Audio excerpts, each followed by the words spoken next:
வாழ்க்கையில் நம்ம சில விஷயங்களை ஹிண்ட் வச்சு கற்றுக்கலாம். அப்படி இன்றைக்கி நம்ம கற்றுக்க போகிற விஷயத்தை பார்த்திங்கன்னா, சின்ன நட்சத்திரம், அதாவது ஸ்மால் ஸ்டார்ஸ். வெளிச்சம் கம்மியாக உள்ள சின்ன நட்சத்திரங்களை அதோட கலரை வச்சு தான் சிவப்பு, வெள்ளை, கருப்பு குள்ளர்கள்னு சொல்லுவாங்களாம்.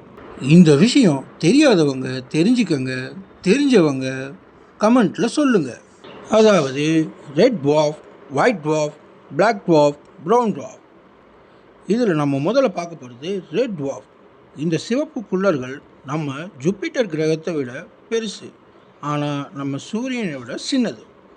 இதில் இன்னொரு விசேஷமான விஷயம் என்னென்னா, நம்ம சூரியனோட வெளிச்சத்தில் 0.01% தான் இந்த சிவப்பு குள்ளனோட வெளிச்சம்.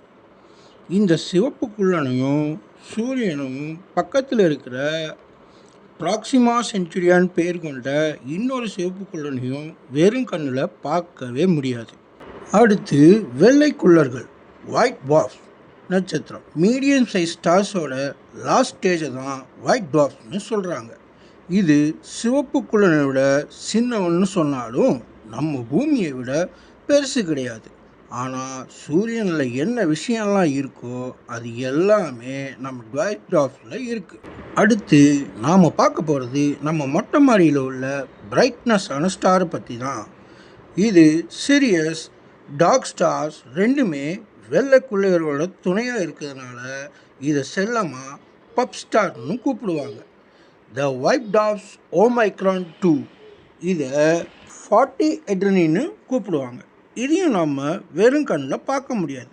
ப்ரௌன் டார்ஃப் ரொம்ப குளிர்ச்சியான குணம் கொள்வது, அதுவும் ஜூபிட்டர் விட பெரிய நட்சத்திரம் தான். ப்ரௌன் டார்ஃப் மற்ற நட்சத்திரம் போல தான், ஆனால் பிரகாசமாக தெரிகிற அளவுக்கு பெரிய நட்சத்திரம் இல்லை. பிளாக் ட்வார்ஃப் ரொம்ப சின்ன நட்சத்திரம், குளிர்ச்சியாக இருக்கும், ஒரு இறந்த நிலை நட்சத்திரம்னு சொல்லலாம்.